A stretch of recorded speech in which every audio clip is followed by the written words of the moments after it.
Alright guys, kali ini saya bersama dengan Vicky, Victoria Wong. Kita akan membahas beberapa hal tentang bagaimana otak bekerja.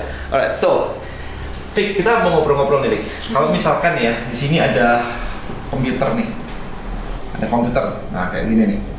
Kira-kira komputer ini punya inputan apa aja nih di sini? Ini input ya. Kira-kira punya inputan apa aja nih komputer nih? Data Ya, data ini data nih. Tapi datanya itu masuknya lewat mana aja nih? Yang masuk ke sini nih. Kita di sini ada keyboard. ya, and then Keyboard. What else? Mouse. Scanner. Scanner, What else? Mic.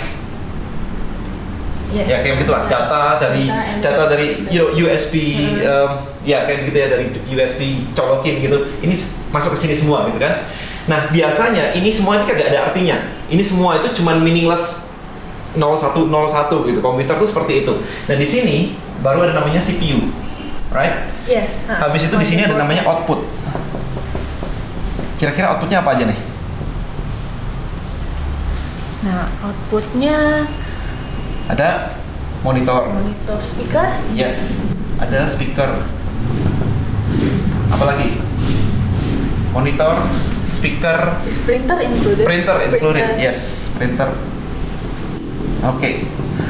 Jadi yang terjadi adalah di sini inputan ini masuk, ini kagak ada artinya. It's meaningless, totally meaningless. Nah, di sini di CPU ini baru ada namanya program. Program. Entah Anda mau pakai Excel, entah Anda mau pakai MS Word, yang ujung-ujungnya adalah mengolah data di sini sehingga akhirnya bisa muncul di sini sesuai yang kita inginkan. Mau jadi apapun ini output ini. Jadi ini adalah hasil dari CPU atau program di sini. Paham ya? Ini nggak ada artinya. Ini membuat dia berarti memberikan makna, memberikan arti, baru masuk ke sini gitu, baru keluar ke sini maksudnya. Jadi kalau ini aja, ini sebenarnya adalah hasil dari ini.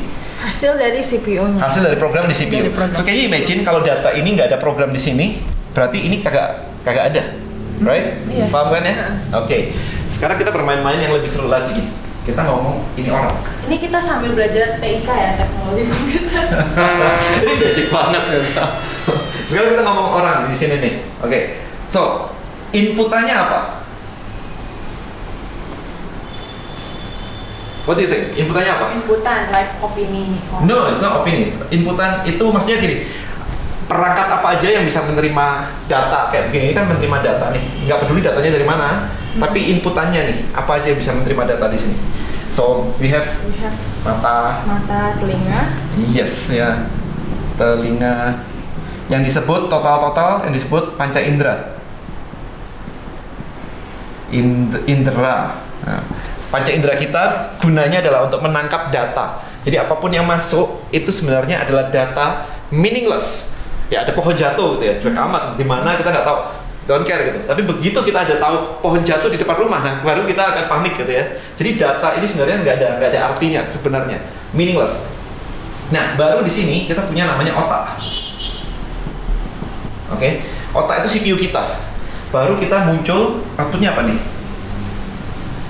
Kita muncul tindakan. And also words, perkataan. Perkataannya sama, kurang lebih mirip. Perkataan. Muncul lagi feeling. Oke. Nah, prosesnya sama. Ini adalah output, ini adalah inputnya di sini. Jadi ini yang masuk lewat kita, lewat perangkat kita ini sebenarnya totally meaningless sampai otak kita memberikan yang namanya makna. Yang akhirnya setelah dimaknai baru menjadi feeling lah, kita ngerasa happy, kita ngerasa sedih. Ini feeling ini bisa positif, bisa negatif. Ya, sama perkataan bisa positif, negatif. Semua tindakan juga bisa positif, bisa negatif gitu. Jadi apapun yang ada di sini adalah hasil dari ini. Oke? Jadi apapun yang ada di sini bukan karena ini. Bukan karena kejadian sebenarnya. Jadi di sini nggak ada hubungannya dengan kejadian sebenarnya. Yang memberikan ini semua terjadi adalah otak kita memberikan makna. prosesnya kayak begini. Jadi ketika ada orang-orang yang mengatakan bahwa dirinya lagi galau, negatif apa ya, moodnya lagi bad mood dan sebagainya, sebenarnya kalau buat saya adalah itu ketidakpiawaian menggunakan otak. Karena sebenarnya kita bisa memaknai secara positif, tetapi kenapa dia memaknai secara negatif? Jadi kalau Anda mikirnya negatif mulu, ketidakpiawaian menggunakan otak. Jadi jangan disalahkan ini ya, jangan disalahkan faktor luar. Iya, kadang-kadang salah teman saya kok modelnya kayak begitu ya, teman saya ini ya, teman saya itu ya. Kemarin saya nanya kok dijawabnya keras dan sebagainya. Itu meaningless sampai Anda memberikan makna. Oke.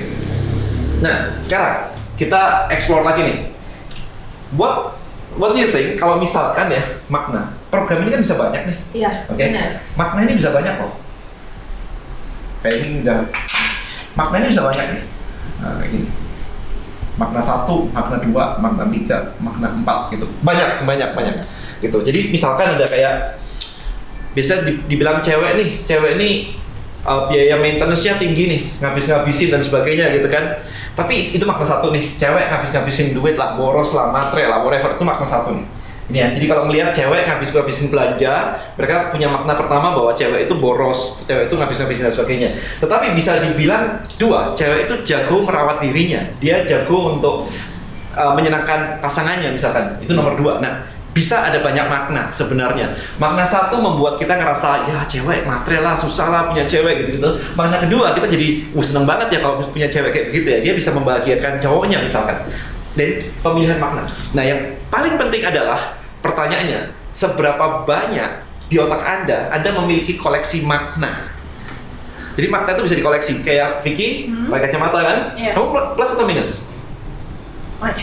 Minus. Alright. So waktu ngecek ke klinik mata, optik gitu ya, itu kan dikasih pasang nih kacamata, kemudian ditanya kan ini udah buram belum atau terang belum gitu kan, habis itu diganti lagi kan, diganti sampai terang, habis itu disuruh ngeliat gitu kan.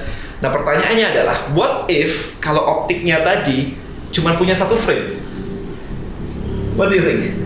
Mungkin ketepatan matamu pas, dia punya minus 2 for example ya, contoh dia punya minus 2 dan matanya Vicky pas minus 2, jadi dilihat keren banget di sini sekali pasang langsung cocok, keren banget optiknya. What happen kalau Vicky minus 1 terus dikasih kacamata frame-nya minus 2?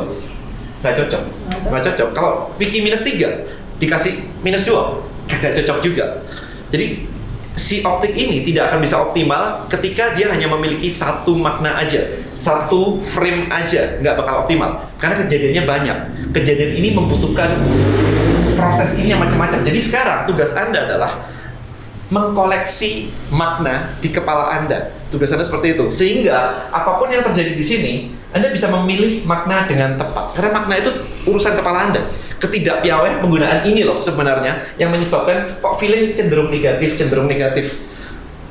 Nah, gimana caranya untuk menambah ini? Banyak caranya. Anda mulai baca buku yang banyak banget. Anda networking ke orang-orang yang memiliki banyak makna positif. Kalau Anda ngumpul dengan orang-orang yang negatif, yang jelas adalah inputan yang masuk ke Anda, ini semua negatif semua. Tanggal tua lah, ekonomi lesu lah, habis ini pilpres lah, whatever, itu semua maknanya negatif mulu. Tapi kalau Anda ngumpul dengan orang-orang yang memiliki makna-makna positif di kepalanya, Anda akan tahu bahwa ternyata makna itu banyak loh yang positif. Indonesia negara terbesar keempat di dunia loh. Can you imagine? Kita mau booming, bonus demografi kita gede banget. Middle segment kita ini gede banget. Jadi kemarin ketika saya mastermind di Bali dengan mentor dari luar negeri, dia aja sampai mengatakan bahwa iri banget dengan kalian yang di Indonesia, bisnis baru sekali miliaran. Di Dubai sana, dia nyoba 7 kali bisnis bangkrut, baru miliaran 7 kali. So dia mikir, you're so lucky man, I should come to Indonesia and start bisnis di sini gitu. Nah jadi tergantung Anda ngumpul sama siapa, bacaan Anda apa, karena ini semua terjadi karena ini Anda, inputan Anda itu menerima dari lingkungan Anda, role model Anda, siapa teman Anda, apa yang Anda pelajarin, buku apa yang Anda baca, dari kecil sampai dewasa. Ini semua dikoleksi menjadi koleksi makna. Akan sayang banget kalau makna Anda cuma 1 dan kebetulan ini negatif doang gitu. Jadi bukannya masuk yang kontrol kita, tapi kita yang mengontrol apa yang jadi apapun yang Anda lihat, dengar, rasain ya, lihat, dengar, kemudian kecap, bau dan sebagainya, panca indera ini all meaningless. Karena ini juga masuk ke otak dulu, baru ke sini. Jadi that's the whole process. So hopefully Anda bisa mengerti proses otak kita itu seperti apa. Sama persis sih dengan komputer seperti ini. Jadi Anda tahu kalau Anda banyak negatif, Anda mesti ngapain sekarang. Thank you so much guys. Ini aku juga banyak dapat insight kok. Siap. Semoga di teman-teman dan sebagainya mulai nggak ada yang namanya Yes. galau-galau, Yeah. bad mood. I think itu aja. Thank you so much for watching this video. I'll see you guys in the next video. Bye bye.